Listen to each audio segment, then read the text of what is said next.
Call City Council meeting for Tuesday, July 15th, 2025 to order. Could I have a roll call, please? Councilmember Spendy. Here. Moss. Here. Dodson. Here. Burbank. Here. Boki. Here. McCann. Here. And Rainey. Here. Mayor Jessup. Here. And all seven of the council and their present. Thank you. Would everyone please rise for the Pledge of Allegiance led by Councilmember Burbank.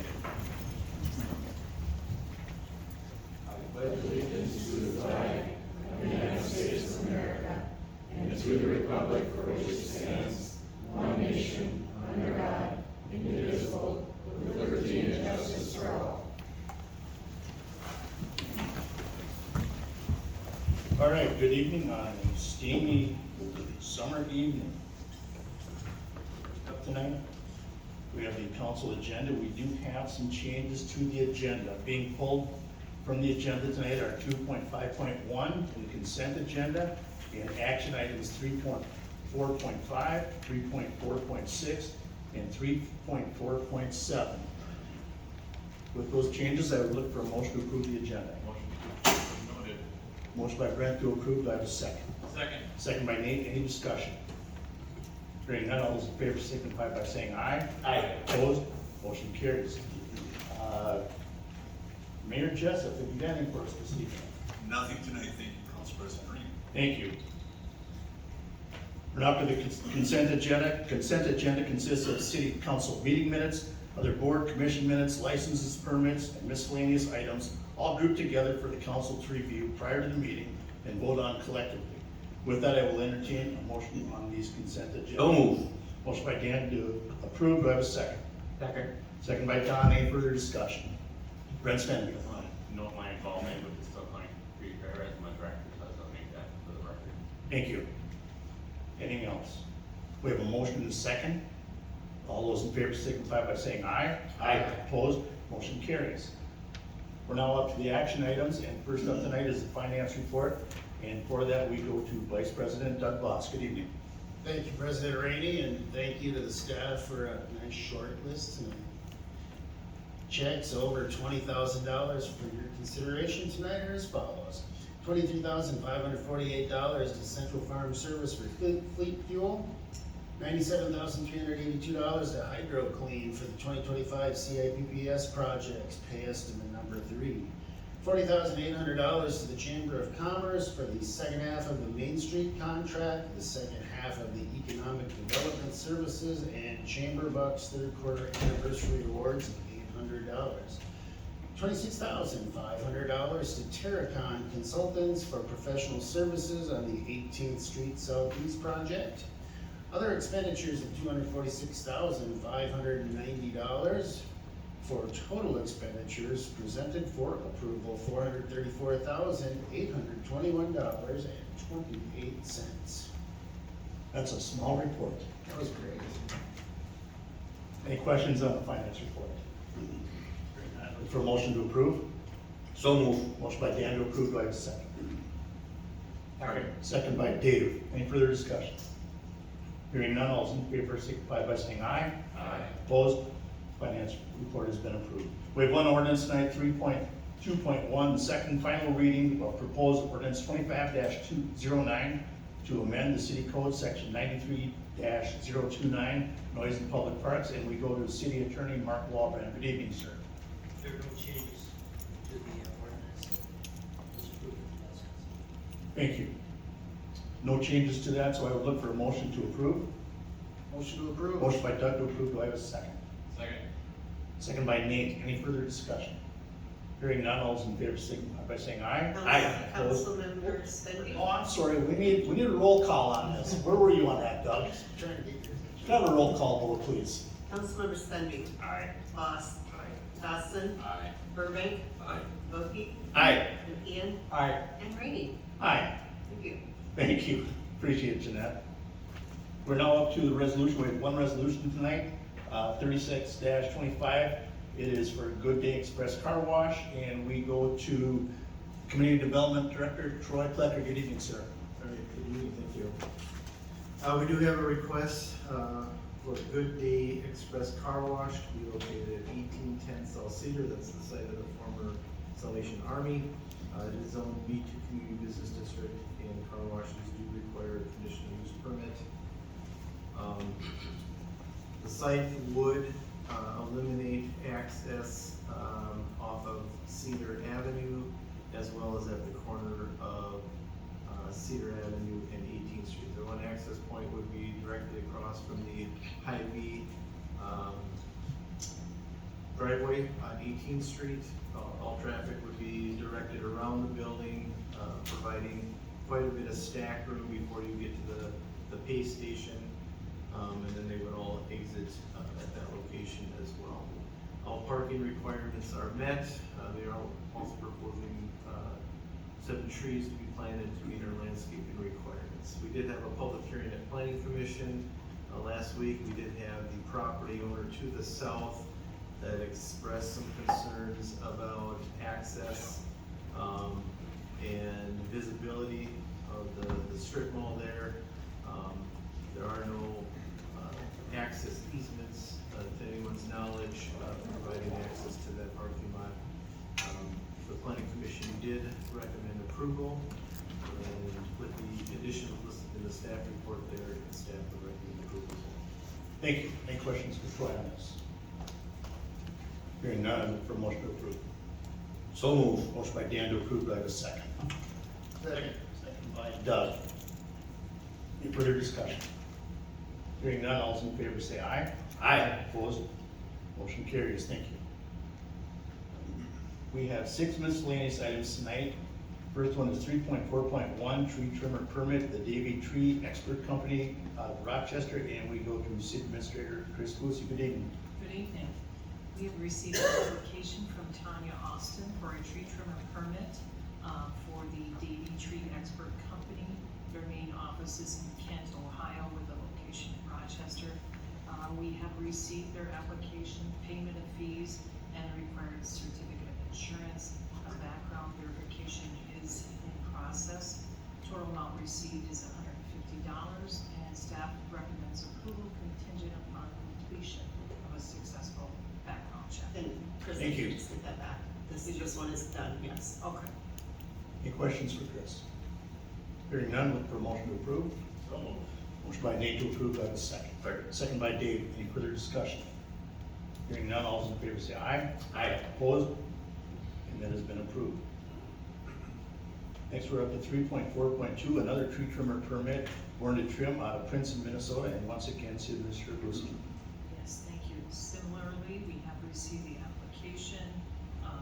Background check is in process. We haven't received it yet, so we would recommend approval contingent upon a successful background check. Thank you. Any questions on this? Dave? Chris, what will that give us for total licensed tree trimmers in the city now? You know, we've gotten quite a few lately. Do you know off the top of your head, Jeanette? I would say we probably have 10. Okay. Is there anybody in the audience from either firm? I wonder what's driving the growth. Is it Emerald Ash or? I think there are a lot of trees affected by emerald ash pointers. Okay, thanks. Any other questions?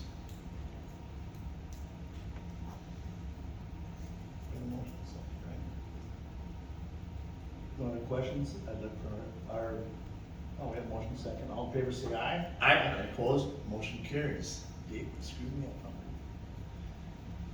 We're now up to 3.4.3, a service agreement with a financial assessment with Abdo, and we go to Human Resources Manager Emily Famer for that. Oh, we're going The other Emily Burns, I'm sorry. It's one of the, good evening, Mayor, Council. Tonight, we are asking for approval for 2 service agreements with Abdo, which is a consultant firm that we have been visiting with in the finance department, over the course of the last 12 months. As you know, our department has undergone significant changes in leadership and personnel. And, with the investment into the OpenGov ERP software, we felt like it was time to, work with an outside company to kind of reevaluate our processes and procedures, make sure we're optimizing the software, or utilizing the software, and also our payroll software, to its best capabilities. So Abdo will help us reevaluate everything, make sure that we are on track and doing everything as efficiently as possible. The 2025 budget impact for these agreements $49,500, and then the final cost upon completion of the project will be accounted for in the 2026 operating budget, which we have already put into our proposal, and staff recommends approval. Thank you. Any questions for Emily? Don? Emily, just a quick question. So this is just a 1 year overall 12-month agreement? It's not continuous going forward? It's, well, it's actually. I know it goes 25, 26, so it's Yeah, 12 months. It's several months. What it will get us is we will have several consultants come out, many of whom have been in municipal finance for decades. And then different CPAs, financial advisors will come out, work with the team. They'll conduct interviews, discussions with the staff to make sure that everybody knows exactly what their roles are, how to utilize the software, and then it will be an ongoing service, I believe, throughout the next year. Might be additional service or fees if we continue on with the agreement, but it's really just kind of to get everything up and running as efficiently as possible. And they're available anytime that we need them. So, you know, if we consult with them for other things, there'll be additional costs for those. But right now, for the foreseeable future, it's just these two agreements. Okay, so it's to help us maximize the software that we currently are using to. Right, yes, to make sure we're getting the most out of the software. We have a very comprehensive software package right now that, with the staff being so new and, you know, myself coming on board less than a year ago, it will help us make sure that we're using everything to its best capabilities. Thank you. Any other questions for Emily Burns? I think that's the second time I've done that to you. It's fine. Hearing none, I'd look for a motion to approve. Motion to approve. Motion by Doug to approve, by second. Second. Second by Nate. Any further discussion? Hearing none, all those in favor signify by saying aye. Aye. Opposed? Motion carries.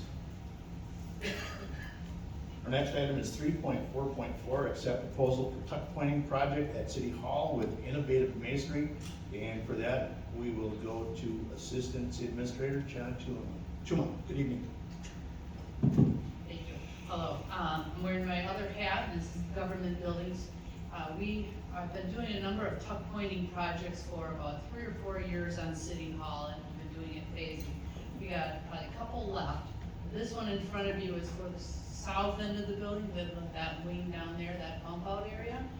We put it out for bid to meet within our parameters, our funding. We were looking to move forward with innovative masonry restoration. They're the same group that did it last year, very confident in their ability and the work that they did. They did really quality work. So looking for approval to accept this bid. Thank you. Any questions? Doug? Do you by any chance know what percentage completed we are on this project? I would say we're probably about 85% on this building of the desperate needed areas. It's really the back area by the Art Center and that wing that we're working on are the two areas that are still left. So we've been kind of chipping away at them, I guess. So it'll be 85% when this is complete? That's I would this say it's building. 85, 90%. We've got about 2 more rounds of this, or we could combine them together. Okay, thank you. Other questions? Hearing none, look for a motion to approve. So move. Motion by Dan to approve, do I have a second? Second. Second by Dave, any further discussion? Hearing none, all those in favor signify by saying aye. Aye. Opposed? Motion carries, thank you. Thank you. We're now up to 3.4.8, accept proposal and award contract for the wastewater treatment facility lift station panel installation with Advanced Engineering and Environmental Services. And we go to Sean Murphy, Public Works Director. Good evening. Good evening, Mayor and Council. Yes, we're requesting City Council's approval of our wastewater treatment facilities lift station panel installation proposals and contract awarding to Kilmer Electric Company Incorporated. As part of our wastewater treatment facility upgrade, we have installed advanced SCADA systems to allow us to monitor all of our lift stations and all of our satellite pumps operating equipment to understand when issues go wrong or to operate more efficiently during low, high times of volume of inflow. With this contract awarding, we will be replacing our Autumn Hills, Cedardale, Frontage Road, and Heritage lift stations. The contracted cost for all 4 of those panels would be $75,392. The project is being paid for out of our sewer fund. With that, staff recommends approval. Thank you. Any questions for Sean? Hearing none, look for a motion to approve. Motion to approve. Motion by Brent to approve. Do I have a second? Second. Second by Don. Any further discussion? Hearing none, all those in favor signify by saying aye. Aye. Opposed? Motion carries. Thank you. Finally, final item tonight is 3.4.9, employment agreement with City Administrator Tuma. And we will go to Emily Famer now for that. Good evening. Good evening, Mayor, Council. So tonight, I have the employment agreement for Jenna Tuma. So following a comprehensive and public selection process, the City Council voted unanimously during their special meeting on May 23rd to offer the position of City Administrator to Jenna Tuma. So upon approval of this agreement, Jenna will assume the role on August 8th. So the impact of this agreement is included in our annual personnel budget. Staff recommends approval. Thank you. Any questions for Emily on this? Motion to approve. Motion by Doug Voss to approve. Do I have a second? Second. Second by Don. Any discussion? I just want to say it was a very large process to get to where we are tonight. I thank Emily and her staff guiding council all the way through this. This is not something that we do very often. So really appreciate Emily and her staff. Jenna, congratulations. I'm not gonna ask Chris to hold her feet up, but you've got some big shoes to fill. And I know you're capable, more than capable of doing it, but thank you. Any other comments? Hearing none, all those in favor signify by saying aye. Aye. Opposed? Motion carries. Congratulations.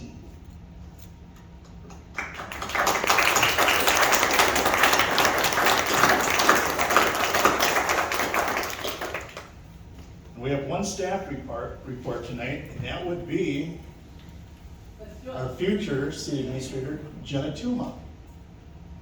Well, first of all, thank you so much for your vote of confidence. It's humbling to be able to take this role over. And part of my update is this transition that we've been in for a number of months with Chris and myself, and also all the department heads. And so my update is to tell you it's going very smoothly. It's a lot of information that lady holds in her head. And so it's a lot to take over. But it's been going really well, and I just, applaud Chris for being so open and so sharing with her information to make sure it's successful for me and the rest of the team. So she really cares. And I know it's hard to believe, but she's not slacking. She's still coming in to work on time. We're holding her here till 6 or 7 at night. But she is really working hard to make sure the transition goes well, and it really is. So really, we also have a reception for Chris in Wednesday, the 6th. Yes. Before the council meeting, so we are sending her off on her way that day. No, and then the next day, sorry, the day early. But we do have a reception for it, and there'll be more promotion and advertising for that too. But really just wanted to give you an update that things are going well. The community should know we're in good hands, and the team is really rallying around the main guy. And I would add that Jenna's doing a great job. She's really taking the reins, and she's a fast learner and a hard worker. And I couldn't be happier with the selection the council made, and she's gonna do a great job for you. I'm very pleased. Any comments? Thank you. Any questions of Jenna? Thank you. We're now up to the public comment portion of the council meeting. You'll be limited to 2 minutes for your comments. Please approach the microphone, sign in, state your name and address for the record after being acknowledged by the council president. Speakers will be limited to 2 minutes to deliver their comments. Council Vice President Boss will be timing and hold up a hand after 1 minute 45 seconds to notify the speaker they have 15 seconds to complete their comment. Those speaking are asked to conduct themselves in a respectful manner as they deliver their comments. Audience members are asked to refrain from reacting to comments. The council will not respond directly to comments in this venue or take immediate action in response to them. With that, the public comment area is now open.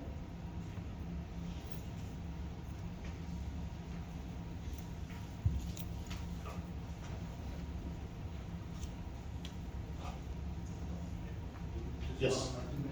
Nope. Nice.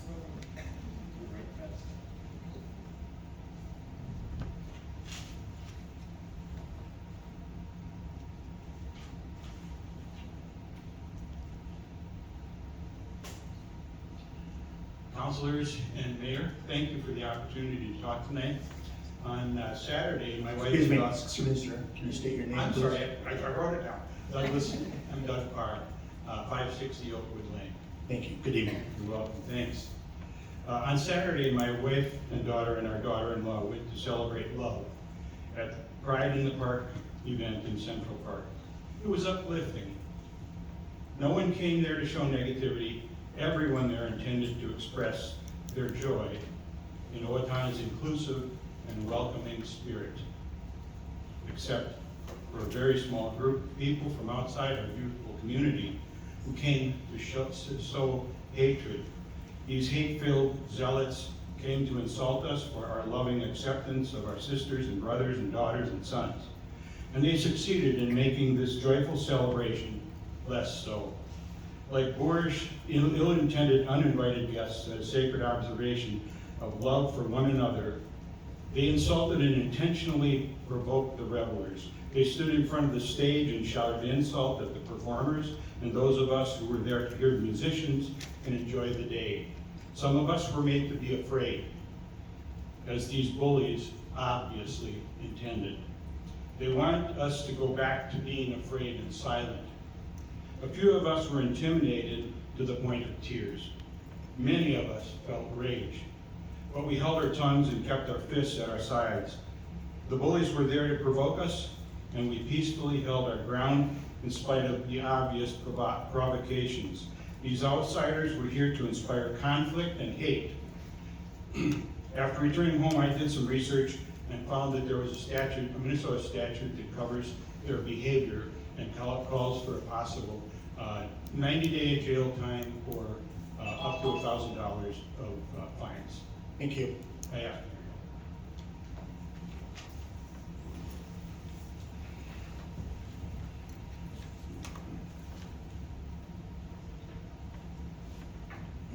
Okay, person. Good evening, my name is Reverend Nathan Black, Mayor Jessup, council members, city staff. I am delighted to live in Owatonna. I think we have a beautiful city. I think that your commitment to this city shows in so many ways, in so many aspects of our life here. However, I believe what has been happening with the response to how the city has responded to outside, or actually their local protesters to LGBT events has been inadequate. And while there has been a lot of hard work over the past couple of years, I acknowledge that, I acknowledge the progress that we have made. What happened on Saturday, I believe, was a failure of response specifically by our police department.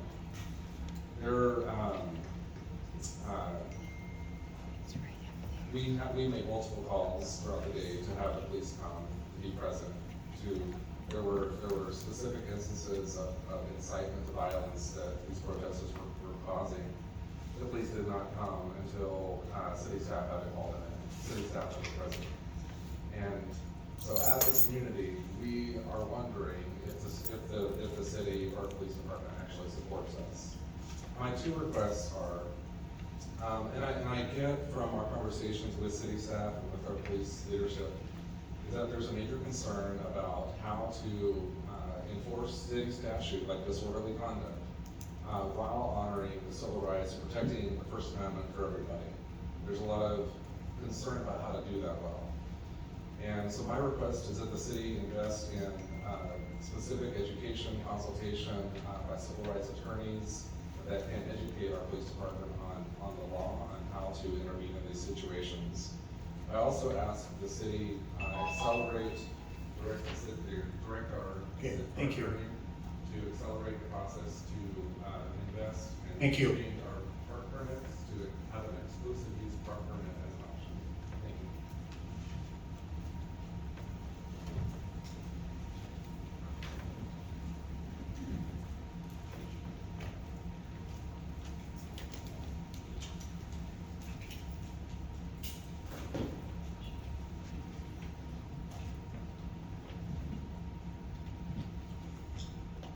Council, Mayor, thank you for letting me speak. My name is Levi Hendricks. I live at 109 Lincoln Avenue.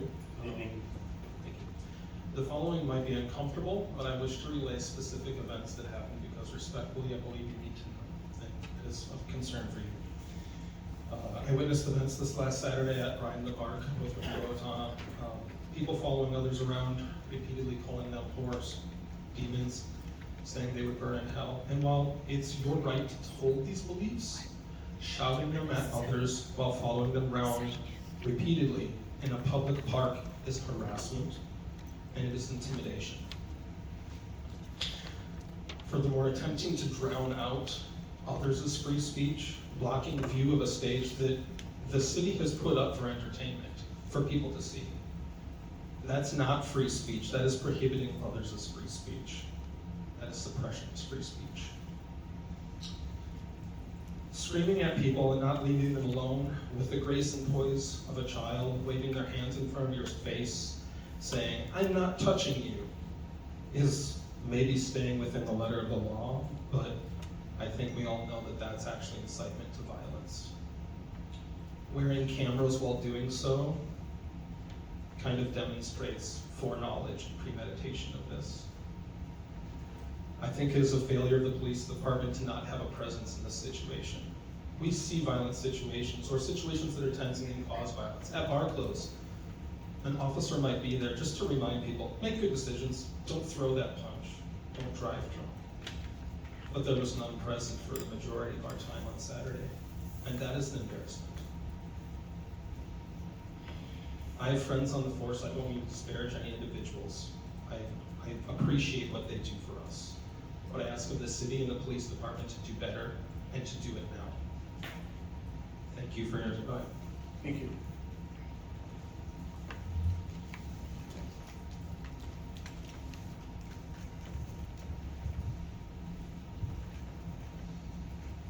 John Weissenberger, 352 East Broadway Street. Good evening. I've lived in town for over 20 years and worked here. I was at the Pride in the Park event and it was pretty disturbing what happened. Just the way it unfolded. Intimidation and disruption was their goal. I think the city police department, they knew they were coming, but still to allow it to happen what happens, not great. Right? And I think I appreciate talking to Police Chief Mardell about like exclusive use permits versus public spaces. And legally, there's some line there, and there's fear of being sued and prosecution by the city and the police department. But there certainly must be a way to prevent it happening when it comes around here. So just appreciate the time. Thank you.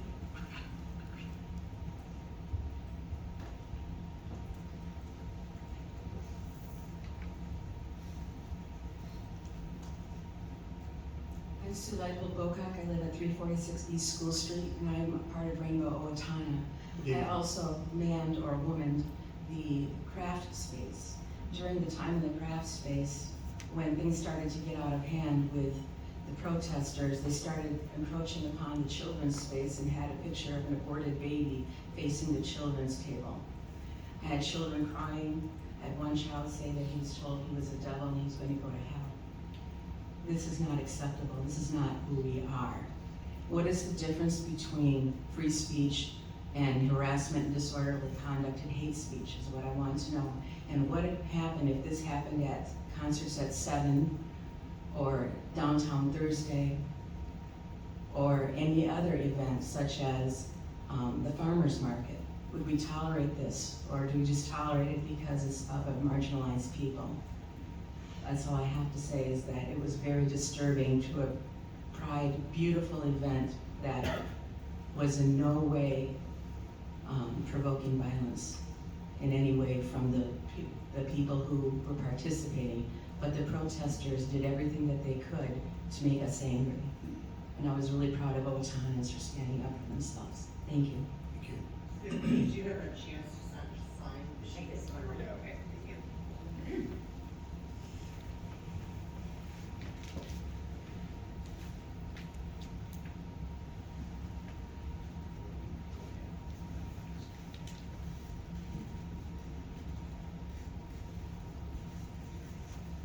Greetings, and thank you. Alan O'Malley Larson, 515 Agnew Street. And I was I was the MC of the event and also one of the performers.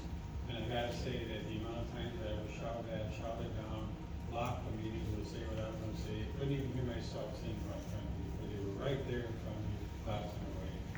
I don't know if Doug was referring to statutes around harassment or not, but I think it's aggravated harassment because it's related to a protected class of people, sexual orientation, which is what the legislation says.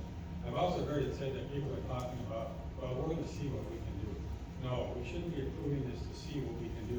Usually that leads to, well, no, we can't. We need to be saying, we're gonna do something about this. We're gonna come up with a way to prevent this from happening in the future. I know there's been talk about the idea that Rochester and Mankato have ordinances that allow for exclusive use of city parks or something of that nature. And it's been said around here that that can't happen. Why not? Let's find out what the difference is and why not. We've got to stop this from happening. I had the assurance that, I can guarantee you that there weren't very many people at the end of the day that felt like they belonged. Thank you. Thank you.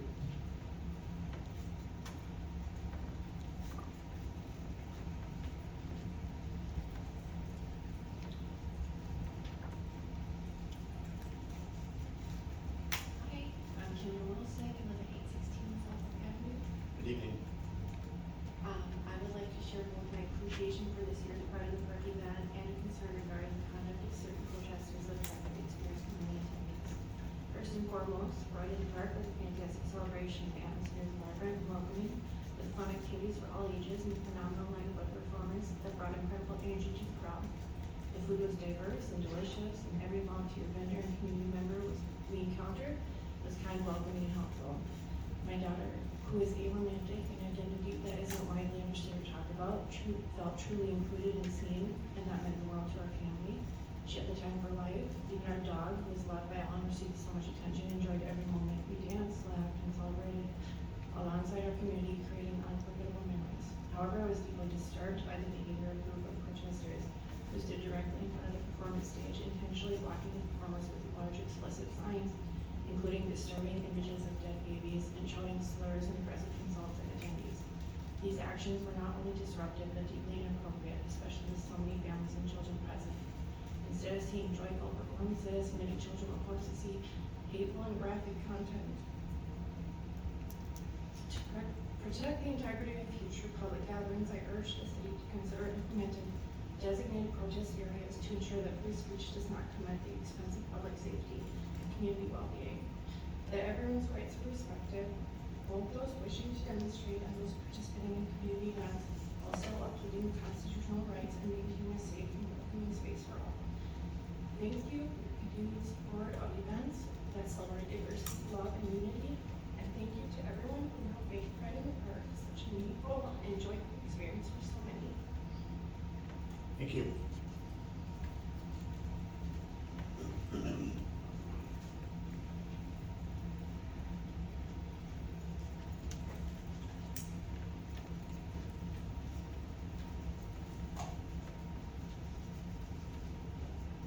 Lucille Larson, 1209 Austin Road. Good evening. I have something prepared, but I don't even know if I'm going to say it all. Most have said it already. First time I've been upset has been this year. It seems like it's gotten worse. children crying and upset, running to their mothers, and their mothers being targeted. It's not acceptable. There was no police presence to stop this.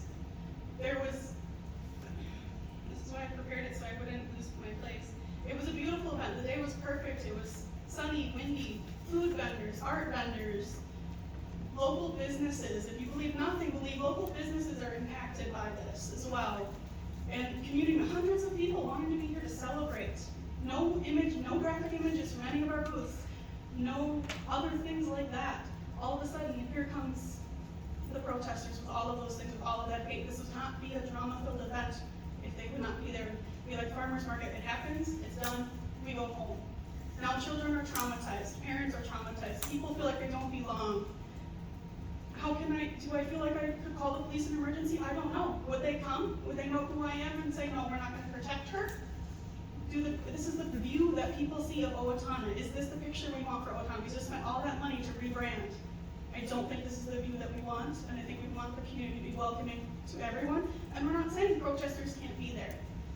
They can be there, they can peacefully protest. This was not peacefully protested.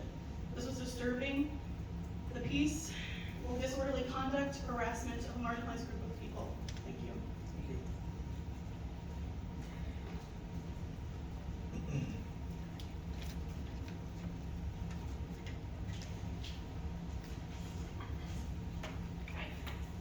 I'm Melissa Davidson, and I live at 1807 Before. Good evening. I'm also here to talk about Saturday. Let me be clear, I support free speech and peaceful protest. Well, what we've seen lately is not peaceful.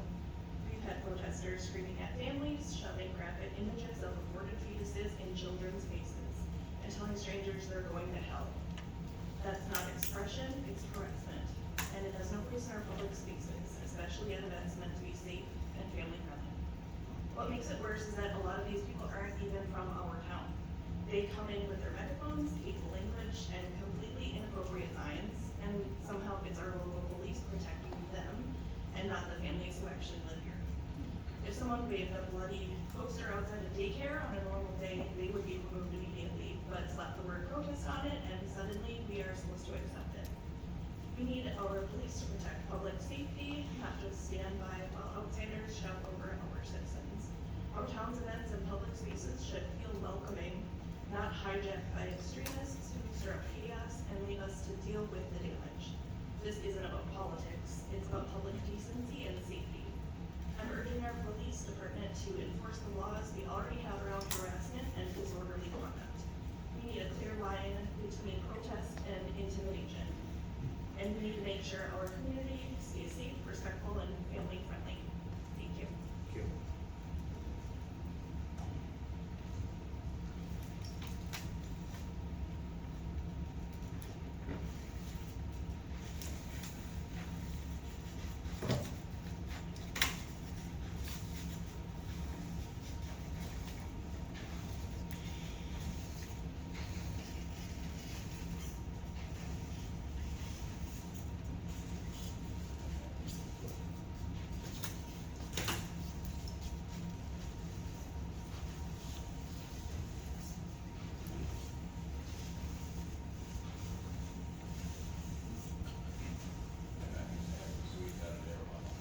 You look good.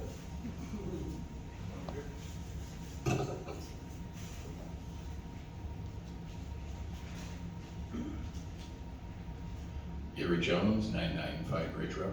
Good evening. Good evening. I'm here this evening to provide a few more thoughts on ambient light. At the last meeting, TW provided insight from Paul Burr of the DNR, who felt that ambient light 30 minutes after dark could still provide enough light for an ethical shot in the archery hunt. As a blanket approach across Minnesota, I'd say he's probably right on target. But in Owatonna, the other factors he mentioned, such as cloud cover and tree canopy, may be all that we need to get a park goer or homeowner killed in Mineral Springs Park. Now, since I've been arguing against bow hunting in the dark in Mineral Springs, please note that I have not said in any prior meetings that time should be changed at every park. I've stated that if you are at Leo Rudolph or North Stray River Trail with a view of the west horizon and possibly low foot traffic, you're probably fine. However, the ambient light information provided by Paul Burr with his caveat on tree canopy is exactly what I've been trying to prove then I'm happy to note that I have Mr. Burr on my side in my argument. Now, you guys have been in Owatonna a long time. You know the layout. Out Leo Rudolph, you have 30 minutes after sunset in the summer, with the sun slowly sinking down in the evening, shimmering for a long time. It sinks below the horizon. By the time you go up and down across town, all of a sudden you get to Minnow Springs, and down you go into a pit, and it is dark. So, and in the winter, when the sunlight disappears in minutes instead of a half hour, this gets worse. It gets way worse. A light meter comparing ambient light in the parks might be a good experiment.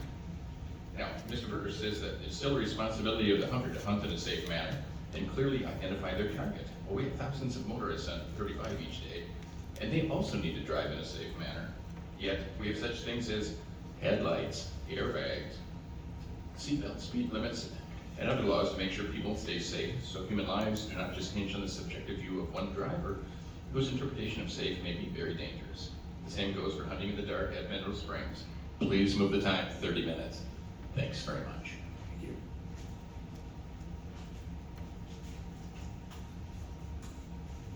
Anyone else this evening?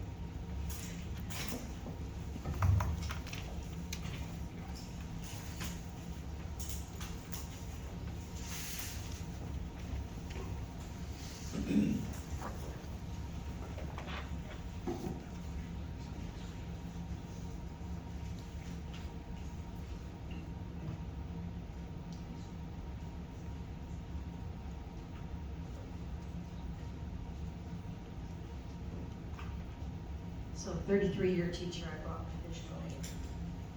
So Jen Hansen, 639 17th Street Southeast. Evening. On Saturday, July 12th, 2025, the Rainbowatonna Pride in the Park event was disrupted by a group of protesters who positioned themselves to the front of the stage. These individuals held large signs with graphic images and sexual language. They shouted religious rhetoric, effectively blocking the view and the audio of the music performers for market attendees. They were allowed to invade, harass, interrupt, and interfere with the event with zero repercussions.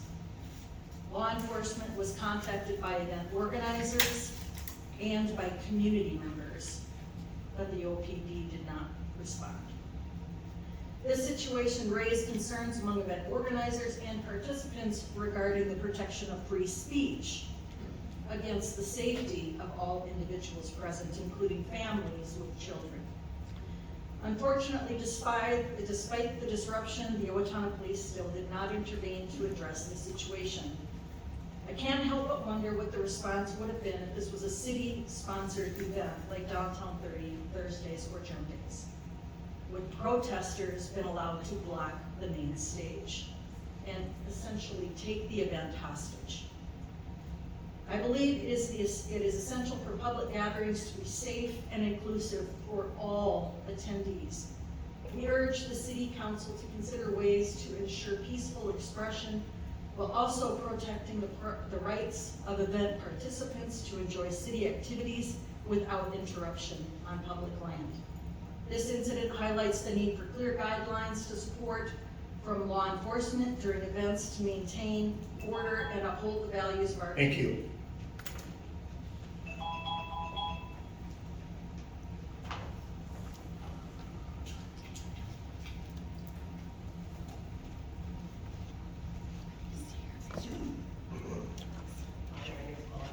First name A-N-N, A-N, last name E-L-E. Good evening. The fact that multiple calls were made regarding disruptive and aggressive protesters at Saturday's Pride event and nothing was done is both deeply disappointing and unacceptable.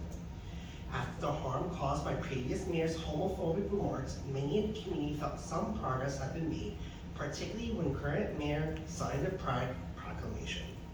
However, from what was witnessed this past weekend, it's hard not to see that the proclamation was as merely performative. Several of the values stated in that proclamation were blatantly ignored. I will highlight just two. One, promote their self-affirmation, dignity, equal rights, increase their visibility as a social built community. And two, you should feel safe to learn without fear of harassment. Neither of these were upheld. Instead, Protesters were allowed to storm the event carrying grotesque and disturbing signs, including one featuring a bloody dead baby and followed youth around, yelling at them. This is not free speech. This is targeted harassment. Your silence and inaction speak volumes. If the city of Owatonna truly believes in the commitments made in our population, then it must act accordingly not only in words, but in policy and response. We deserve better. Our youth deserve better. Thank you. Thank you. I give you my address, 602 12th Avenue.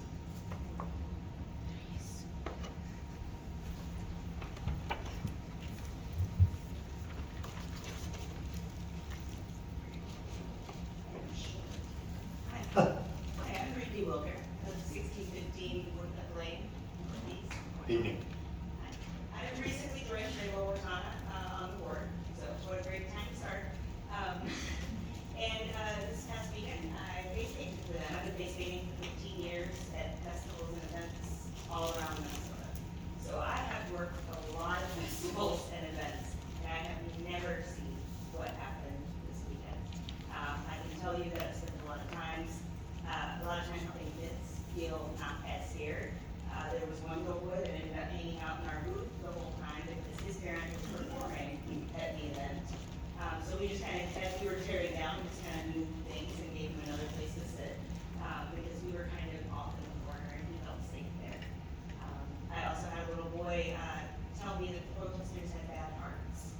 And I thought that was just super wise for a little guy that I was face painting at that time. So I wanted you guys to know that this happened this weekend. It was traumatic, it was awful. And I think that we should probably put something in place to help future events in Owatonna not be harassed like this. That's all. Thank you.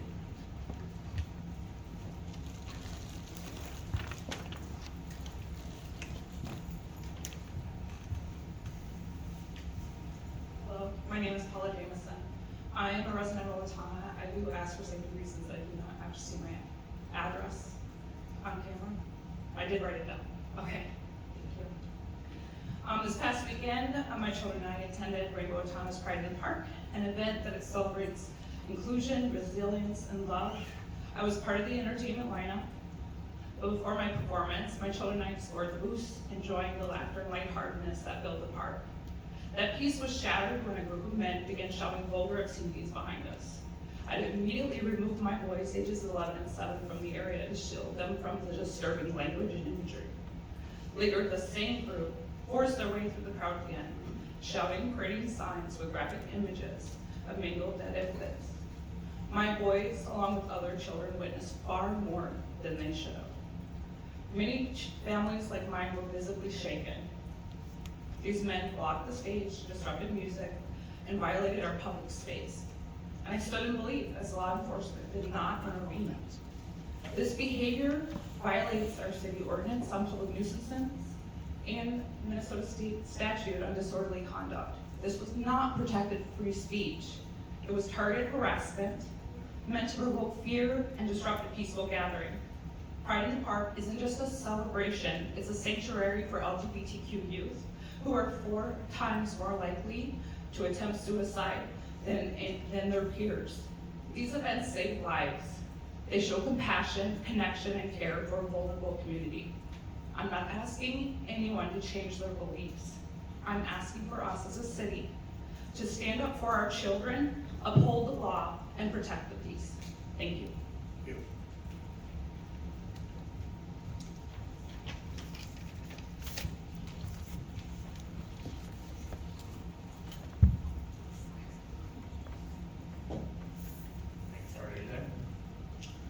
Hi, my name is Greg Emery.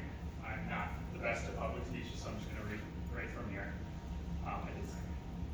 I work at a healthcare facility for youth with behavioral and emotional issues, and as the previous speaker had mentioned, I've learned that LGBTQ youth are at higher risk for trauma, self-harm, and suicide than traditional youth. They need to feel accepted. That needs to start with awareness, like pride events and or education.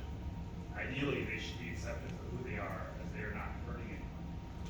Society and the government have a responsibility to care for them.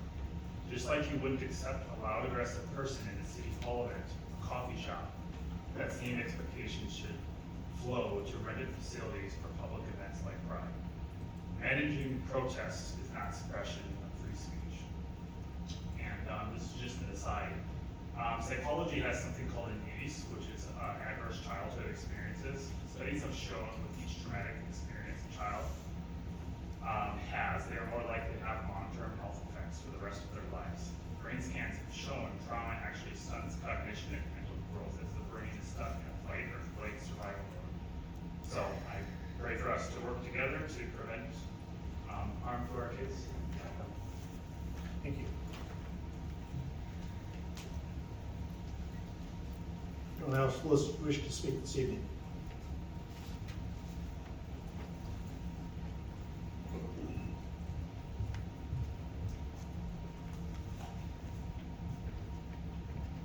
Hi there, my name is Amelia Velasquez of 230 Southview Street, Owatonna, Minnesota. Multiple people and I have witnessed an act of violence against the LGBTQ community of Owatonna, Minnesota on Saturday, July 12, 2025.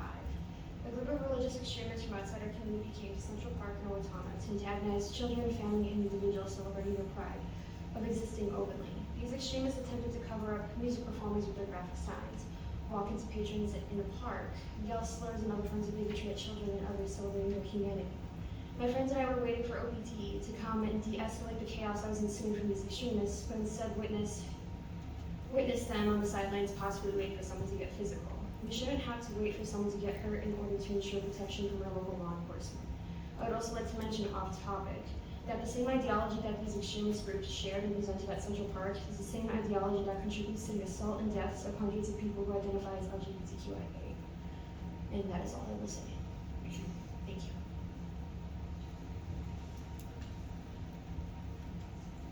Anyone else wish to speak?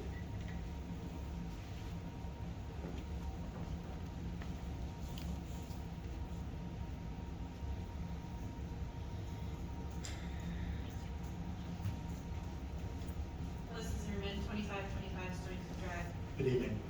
Tonight we've heard about families and children being made to feel unsafe in public space and about the failure to protect those who are targeted. That's heartbreaking and it's unacceptable. And sadly, this isn't an isolated incident. The city has shown time and again it does not prioritize protecting the most vulnerable residents. I spoke to this last year, and a year later, it's worse, not better. What Rainbowatonna is describing isn't just disruption, it's targeted intimidation.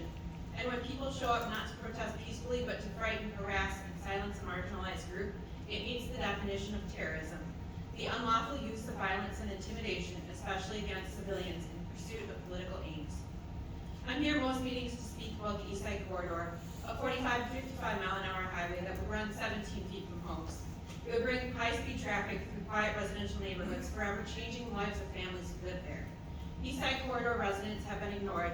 They've been locked out of meetings, their voices have been cut off. Decisions are made behind closed doors that will affect their homes, their health, and their safety. Whether we're talking about LGBTQ youth or the East Side Corridor families, the city needs to stop tolerating harm and to start listening to the people that it's supposed to serve. Protect our neighborhoods, protect our children, protect our voices. Owatonna can and should do better. We must protect the most vulnerable. Thank you. Thank you. Anyone else? Seeing no one coming forward, we will move on to council comment and general information. First up tonight is Councilmember Spenby. I guess I just want to thank the individuals who spoke tonight for your public comment. Because something we can look at improving our ordinances, so hopefully next year's event can be peaceful and people will feel threatened. So thank you guys for coming out and giving us your thoughts and input on this event this past Saturday. Councilmember Voss. Nothing to add. Councilmember Dotson. Yeah. Councilmember Burbank. Echo what Brent said. Councilmember Bulkey. Nothing to add. Councilmember McCann. I would reiterate what Brent said, and then also we have some of our human rights commissioners out in the audience. Thank you for coming. Appreciate that. That's all I have. Mayor Mount. those of you that attended Pride in the Park on Saturday, for what you had to face, for what it's worth, I'm truly sorry. You shouldn't have had to put up with it, period, end of story. Part's done. When I was asked to sign the Pride in the Park proclamation, I read through it like I do every proclamation, and I signed it because I believed every word that was in there. The reaction that the Pride in the Park event represents not just the ugliest and the worst in Owatonna, it represents the ugliest and the worst in people. And this isn't politics, this isn't me grandstanding, this isn't me trying to curry favor with anybody, this is just me.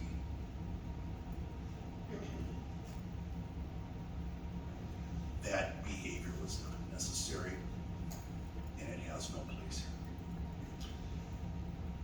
The reaction, or lack thereof, that you showed in the face of that kind of ugliness represents to me the best of what Owatonna has to offer. So from me personally, what you did or didn't do, thank you. And it's important to me to tell you that as long as I'm sitting in this seat, you have an ally. Thank you. Well said. City Administrator Boosie, who Yes. now has one more meeting left. One more meeting, yes. It's coming fast and kind of crazy. But one thing I would like to remind everyone here tonight, our police department is a dedicated group of hard-working men and women doing an extremely difficult job, having to make split-second decisions on very complicated issues of First Amendment and other issues. I mean, I just want to congratulate our police department for responding to shutting down the amplification during that, during the Rainbow event, which I don't want to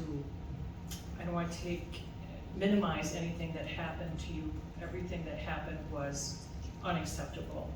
But I think we really do need to recognize how difficult, how hardworking our police department is, and, thank them for their service. That's all I have. Well said. I have nothing this evening, so with no other business before us, I would look for a motion to adjourn. So moved.